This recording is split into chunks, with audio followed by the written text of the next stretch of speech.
Hello again, Steve here. I just came out of the gym and I apologize for the foggy reception here in terms of the screen, but it's what I've got for now. Just something came to mind.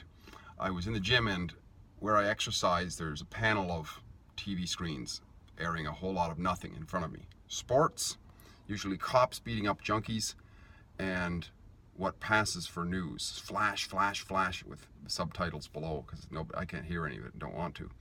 But anyways, there was this report on about Rachel Notley.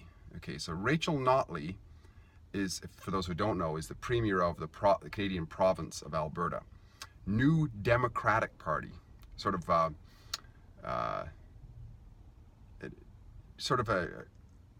Democrat Party on steroids, basically.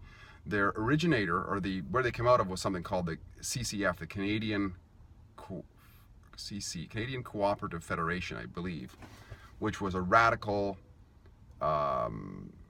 left-wing communist. Basically, their idol was Joseph Stalin, believe it or not, and if I remember correctly. And they tried to go as far as, well, they implemented it in Saskatchewan, which is where a lot of things get implemented because it's kind of in the hinterland, just as a test, way back, 70 years ago or so. And they tried to go as far as nationalizing all of the land, because they admired the collective farming of Joseph Stalin, because he was doing such a great job over there. But it got overturned by the CP Rail, I believe, who had more power than the government at the time and lots of money. So good for that. But that's where Rachel Notley's party came from. Okay, so just so you know. So she's the premier anyway, and apparently it doesn't look like she can take a prank very well, because it was probably very well a prank. They claim that she had a death threat against her because somebody announced that they had, I don't know the whole story, somebody can correct me on this, but I didn't watch the whole report. But somebody had announced somehow that they had taken out a funeral something on her, or a notification of funeral or something. And of course the report goes on to, okay, so first of all, if this was a decent report, if it was a credible death threat, they would have done a lot of research into it and so on. And also then, the media, of course, they'll run with this because they're race baiters and they're sex baiters, right? They like to claim that women and men are equal, but then they go on to demonstrate that women are not equal to men, because they make this into a women's issue, right? Because they start interviewing all these other politicians in Ottawa and Alberta and so on about how they're so nervous about this.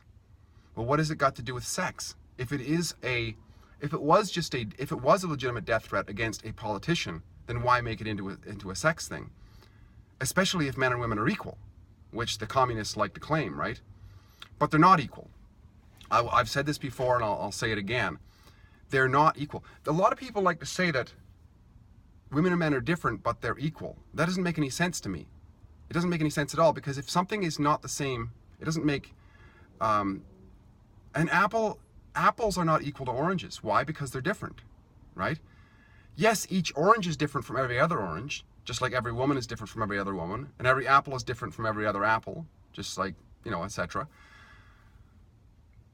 It doesn't mean one's less than the other.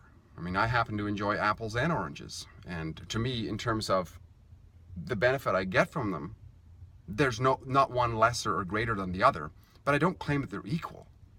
And the fact that women turn this into the media turns this into a women's issue, is acknowledgement that women are different and basically can't handle a potential prank, right? Because how often do they go on this kind of a rampage against a male, especially a male conservative who's under a death threat?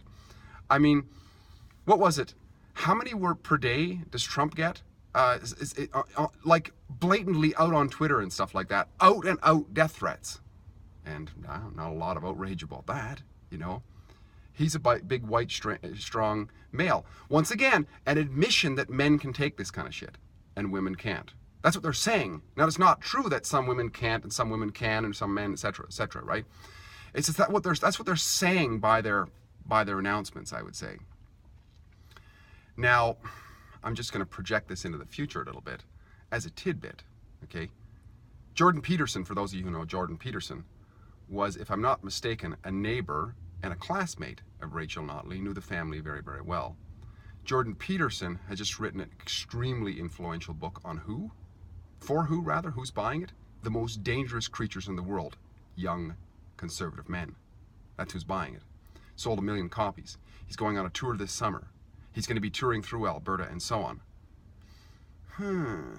I wouldn't be too surprised if it's spun into potentially one of Jordan Peterson's. Imagine if they do it, if they find out who this is, who put this prank out. And it is found that he has a copy of Jordan Peterson's 12 Rules for Life. Imagine that. Well, how will that get spun when he's touring through? The radical right-wing male who's stirring up all kinds of people to kill leftists and to kill women, to put women down again. I don't know.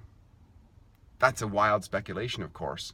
But in the mainstream media, so-called news, its bias so unbelievably blatant at this point, I wouldn't put anything beyond them.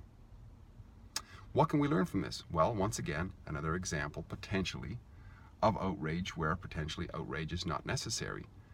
It is an admission that men and women are different, even though they claim that they are the same, very often.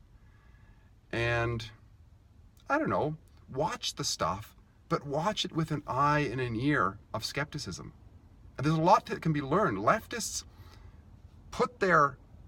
they wear their leftism right out bare naked. It's completely obscure to them. But those of us who've been red-pilled to a certain degree can just see right through it. And it's somehow enlightening. So whenever I'm on that treadmill or whatever, I'm not listening to it, but I can get the messages to some extent. Sure, comment on how wrong I am here. I'm sure there's lots of details that are wrong. I didn't give a lot of details, it's just a concept. It's a few concepts that I put out, a few ideas, something to think about. Once again, Coffee Chat is about sharing ideas on improving the quality of our lives. The more aware we can be, the more skeptical we can be about what people are trying to sell us and people are trying to pitch us, the more we can be ourselves. And that's what I see anyway. The more we can be ourselves, the more potential we have to live a more meaningful, fulfilling life, which to me is the only quality that there is. I mean, if I got to live a life of drudgery and lies, I don't care how much somebody's willing to pay me for that. It ain't worth it. So, if you like what I'm doing, please like, subscribe, and share, and please comment in the box below. I love the comments. Keep them bringing. Keep them coming. Keep them bringing too. Talk again soon. Bye for now.